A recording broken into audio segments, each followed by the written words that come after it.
I'm Broke Baby Podcast. You already know me, Fabian Perspective. You know Joe Rozay by now, and he broke down just a passionate movie buff. He broke down Joe Rozay breaking down like how we want to approach movie reviews. We don't want to come off, unorganic. We don't come off corny. We want to be relatable. And there's nothing more relatable than movies. You got movie lines, and Joe Rozay got movie lines out the wazoo. But we starting off with Creed. Yeah, Today's episode, we starting off with Creed. First episode, as far as the movie review, this is something we're gonna try to do, not for every movie, like, because I don't watch every movie, you don't watch every movie. Movies that we relate to, a movie, it could be a movie that you might have saw, like, yo, Joe, you ever saw such and such? That's how it also works, because we bounce ideas, because I'll put you onto something, you made me put me onto something. So, as the Creed franchise approaches us, we got part 3 coming out. The first Creed came out, I believe, in 2015. You know, we introduced to this character called Adonis. He's supposed to be Creed's long lost son, or a son that we didn't know he had, because remember, Apollo gets killed in part 4 by Drago. So when the first movie was coming out, you know, it's Michael B. Jordan's first time separating himself and doing his own thing, you know, because Michael B. Jordan, look at him. Wallace on The Wire, he was a supporting actor. When he played in The Stories, he was a supporting actor. Fruitvale Station put him out forefront, which actually was a very good movie, surprisingly, when I first saw it. And I didn't know nothing about the story until I watched it. So being that we were fans, you know, I'm a fan of Michael B. To see him progress in the Creed, we like, okay, the first Creed was good. I'm glad that they didn't do it as if he won the championship. They made him look like he was new. Not that he just, you know how in some movies the bad guy loses to the hero and they get the belt and all that. Nah, he lost in the first fight. So when they segued into the second one, he was a hungry champion. So I like when they in part 1, when he was fighting Andre Ward's character. Remember, he went in the gym and was like, who won it? Like, he you know what I'm saying? Whoever knocked me out, get my Mustang. So he was knocking dudes out. He was like, who's next? So Andre Ward character comes in the gym and you see his name was Stuntman. Right. And this is Stuntman, ranked number 1. He said, I'm next. So he was like, you want some headgear? My man said, nah, just get my stuff. So Michael B. Jordan put the headgear on, and Wood Harris said, I see you put the headgear on this time, right? Because he was fighting the dude. So, you know, he beats him, and you know what I'm saying? He goes on to fight this dude. I think his name was Ricky Connolly. He was the champion in part 1. So he loses to him. So climaxing and leading into part 2, when it comes on, he's fighting Andre Ward, getting back his car that he lost. He's the champ now. He took the belt. He's the champion. So out of nowhere, they bring in, from Rocky's past, Ivan Drago and his son Victor. You know what I'm saying? I like how they did that. Like, when they did it, it didn't look like it was corny, because, you know, Rocky is his own entity. But to have Sylvester Stallone in the movie is a big deal, because he's Sylvester Stallone. But they didn't make it about Sylvester Stallone. I like how they brought both characters together, with Apollo and then Victor being Drago's son. The symmetry, because basically the movie is about fathers in a way. Drago realized he needs to be a real father to his son during the fight when Creed is whooping his ass. And then Creed feels like he fulfilled and lived up to his father's legacy. Because remember, they always say, Rocky said, Apollo was a better fighter than me, da-da-da-da-da. Because when you watch Rocky, Apollo's the best fighter. And then Rocky comes out of nowhere as this underdog mentality. So watching part 2, part 2 is interesting. It was good. I'm gonna say I still like part 1 better, Creed, because it was the first one. But part 2 was good as far as the Drago factor and bringing this nostalgia, bringing Brigitte Nielsen back. You brought Dolph Lundgren back. You know what I'm saying? A lot of kids that's young now don't even know who those people are, because they didn't see the first Rockies when we was younger. And Drago's out of the mix. But what was the woman's name? Brigitte Nielsen played Brigitte. Yeah. And she turned into like a caricature now, right? That's what I'm saying. We haven't seen her in years. So now we're heading into Creed 3. This is a totally different storyline. So I didn't know what the storyline would be. It basically looks like someone from Adonis's past that he was cool with comes back after being in jail for all these years, seeing that Creed is rich and famous and a boxer. it looks like he feels like Michael B. Jordan took his career, like it's was supposed to be his. I guess maybe they say he might have went to jail for Creed. You know how it is. When you do something with your man, you take the downfall, and in the back, he feeling a certain type of way because you moved on and became something. So it seems like they got good writers because the storyline seems good. You know what I'm saying? So also, we're also going to do the recap to Creed and other whatever movies that I do preview, we go always do a recap with it. So this is a big movie coming out because you see got a lot of promotion. You know, you got the NBA promoting the movie, and the dude from Kang the Conqueror, who I've been watching this guy since he was in this show on HBO called Love Country. It was about like a magic series. His character somehow he didn't know he could do magic. And in the show, white people had magic and was running stuff, but his ancestor put a curse on that once they kill a certain person, the black people get the magic.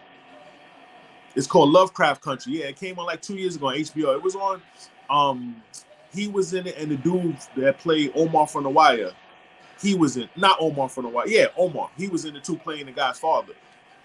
Michael, damn, what was Omar's name? Damn, what was his name? Yeah, him. He played in it. And it was a cool movie. So I like when I watch movies, I always look for a familiar face. You know what I'm saying? So I've been watching this guy because he's coming out a new Ant-Man. So he's the hot thing right now. He played in another movie when he was like an airplane fighter. I think it's called Devotion. He played in Devotion. You know what I'm saying? So he's a pretty big actor. So it looks like this is gonna be a good character, good acting with the roles that they're playing. So Michael K. Williams is Omar's name. Williams, yeah. I think the guy's playing the character Damon. That's his name in Creed 3. That looks dope. No, it looks good. So like I said, after I watch it, I'm gonna review it, and we could do the movie review. But I like how they're pairing all three movies together. But also Michael B. Jordan said there's a fourth installment coming out. Because you got to understand how many Rockies came out. They did Rocky 1, 2, 3, 4, 5. They did Rocky Balboa. They did 6 Rocky movies. Yeah. So Michael B. Jordan on his third one. So you can probably say if the writing's good, that they can possibly stretch it, just like they did with the Rocky franchise. So, and that's my thing with Michael B. Jordan. Like, I don't think he's a great actor, but in Creed, he pulls it off. I forgot about Fruitvale Station. Fruitvale Station was really good. And he has a 1-2 punch. Talk about like DiCaprio and not Oliver Stone. What's the guy that departed? Ryan Coogler. Oh, you talking about, him and Ryan Coogler got a good. Remember, Ryan Coogler did Black Panther with Michael B. Jordan. Right, and he also did Fruitvale Station. Yes. And he's doing Creed. But so I don't think he's writing on these. He didn't do this third one, and he didn't write on the second one. I think he just did the first one, if I'm not mistaken. I thought he did do it. I don't know if Coogler wrote on. I don't think he wrote on this one. That's why Michael B. Jordan is directing it. This is also Michael B. Jordan's directed debut behind the camera for Creed 3. I don't know if Coogler wrote it, to be honest. I know he did the first one. I'm not sure who wrote the second one. Was asked if he thought Jordan's first movie as director, Creed 3, which saw Coogler step back to a producing role. So he is a producer. Okay. But still, that's major that Michael B. Jordan. And that's another thing about Michael B. Jordan. He's taking over, like, taking the step from Kevin Hart and everyone. And your man, Tom Cruise, that taking a stake out of Hollywood. Now, I did want to talk the guy previously with this Sly Stallone. I'm surprised he wants nothing to do with this. And I thought it was some sort of beef or whatever, like with Coogler or one of them, but it's not. Apparently, I never heard of this. Sly sold the Rocky franchise for $100 in 1976. And he sold it to Irwin Winkler. And Irwin Winkler is still a producer on Creed. So I'm surprised Sly Stallone is even in Creed 1. I mean, maybe, you know what I'm saying? Maybe he just wants to branch off and do something. If I'm not mistaken, I think they're going to do another Rocky movie with Rocky, if I'm not mistaken.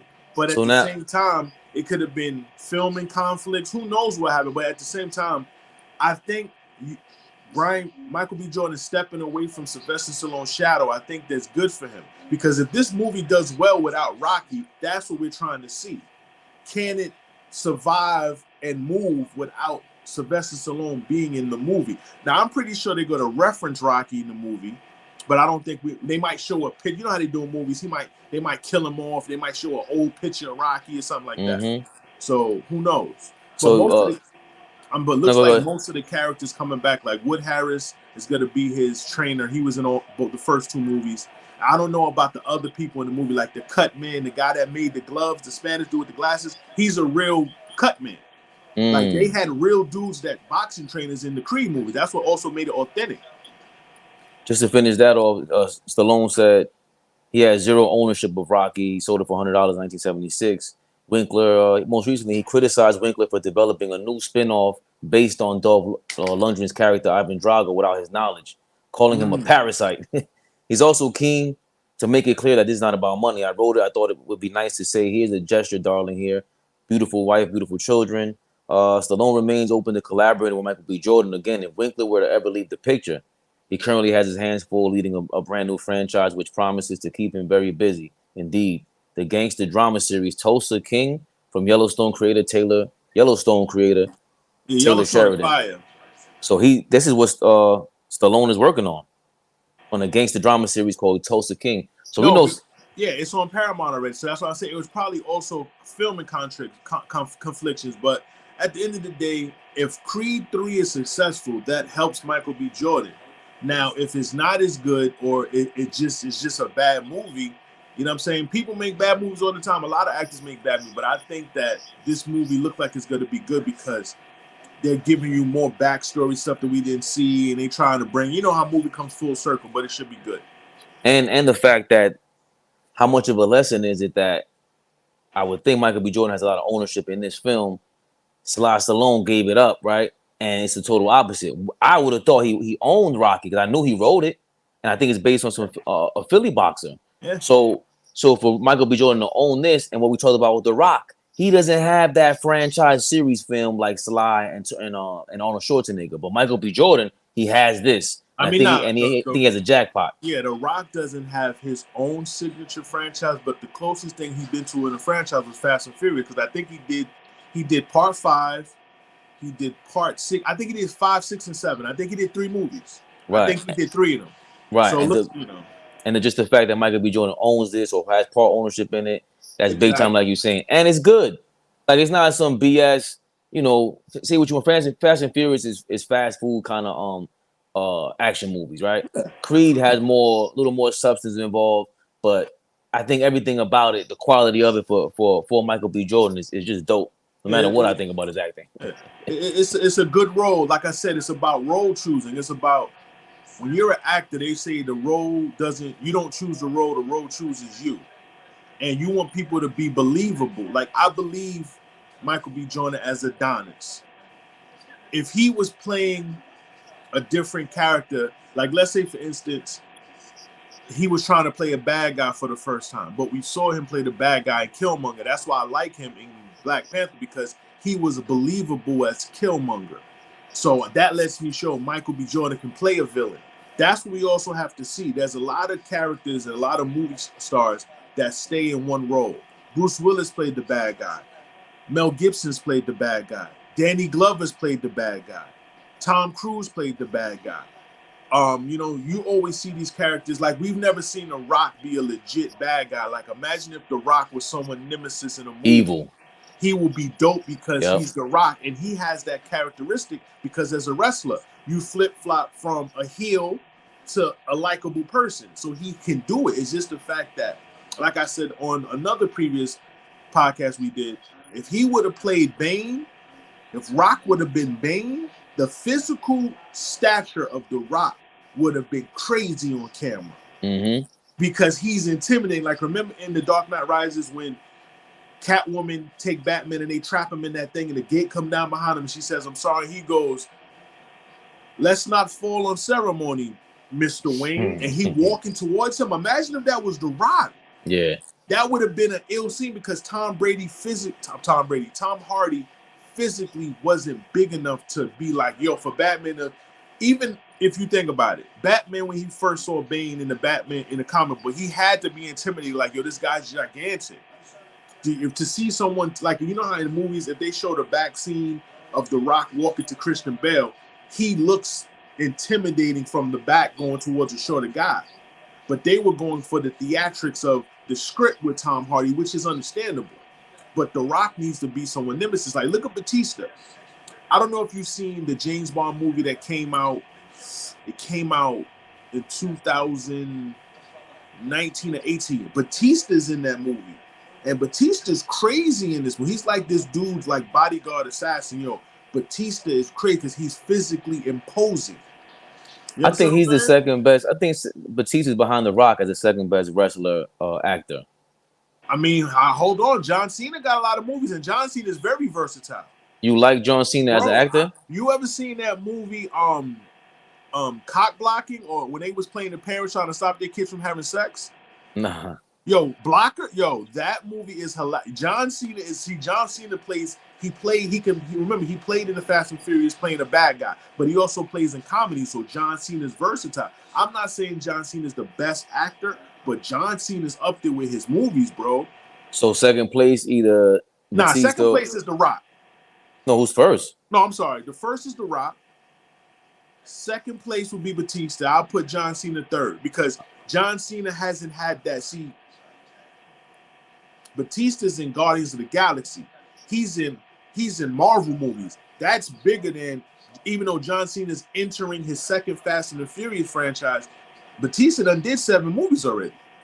I think Batista is so likable in every movie. That's my thing with him. Like, he's funny. I just seen Fast and Furious the other day. The way he's laughing at Homeboy, he's like, ha ha, you just told her your inner secrets. It's just, he's hilarious. And I didn't see that coming from him in wrestling. I think he was a big star, because but he's showing a lot of personality. But you got to understand, like right now, I still watch wrestling.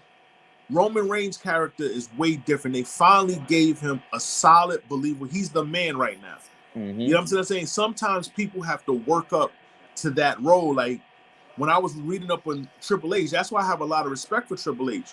Triple H was in the doghouse with Vince for years when he exposed that wrestling was fake and they were friends because they had, I don't know if you saw the documentary, there's a documentary where Triple H said that at the end of wrestling, when I think Scott Hall and Kevin Nash was going to WCW, someone's filming them in the ring, hugging each other, saying goodbyes, and they put that out there. Vince McMahon suspended, in a way, demoted Triple H. Triple H was supposed to win the King of the Ring that year. He demoted him and let somebody else win. It took Triple H like 3-4 years to get out the doghouse. And then Triple H himself turned in a hell of a character because they said Triple H loved wrestling so much, he was down for whatever. You know what I'm saying? Like Vince didn't want him to do something when he fought Mankind. Vince told him, no, don't use those thumbtacks in the ring. But Triple H still took him out there. And remember, he slammed Mankind and he look up and the nigga got a thumbtack in his nose. Mm-hmm. Vince didn't want that. But after the show, when Vince saw it, he was like, yo, Triple H, that was incredible. You understand what I'm saying? So Triple H is a businessman, but he also became a huge star. Like, I love Triple H, and he's good at playing good or bad. He had to pivot. Hopefully he's all right because he had heart issues too, right? Now, like, he just can't wrestle no more. He physically cannot wrestle no more because of his heart. Yeah, it's over. That's crazy. Yeah, because I remember when it happened, and I love Triple H, man. It's sad to remember, like, damn, like, you're so used to these wrestlers coming back, like Ric Flair, these guys, Undertaker wrestling, for Triple H not to do that. And I know in his mind, he can still do it because he's a cerebral assassin mentally, but it's physically he can't do it now. And it's sad because, I love Triple H. And how many wrestlers have gone through that and don't have the the insurance behind someone like him. He was able to pivot and be more into business and then sit down with Vince McMahon because they really did change the business side of wrestling where you weren't supposed to do that and be so revealing. And maybe they did inspire Vince McMahon actually because he had to turn and flip the attitude era and help promote and help push that. That wasn't Vince's idea. That was all Triple H. No, I get that. That was the curtain call in MSG. That's when Scott Hall and Kevin Nash were going to WCW. But I'm saying that changed wrestling. So Vince is the master pivoter. When he got called out, he wasn't supposed to get Bret Hart spit on him. All that Vince McMahon had to come out and we didn't know he was the owner. We didn't know that growing up. And then when those things started happening, they started calling him out by name. Yeah. So, things, that's when you see a dramatic genius, like a performance genius, performance art. Vince got that. He knew exactly what it takes. He knows it's a circus. So definitely with wrestling, Triple H is the last 25 years, he's been a major part of it. That's my guy. I love Triple H.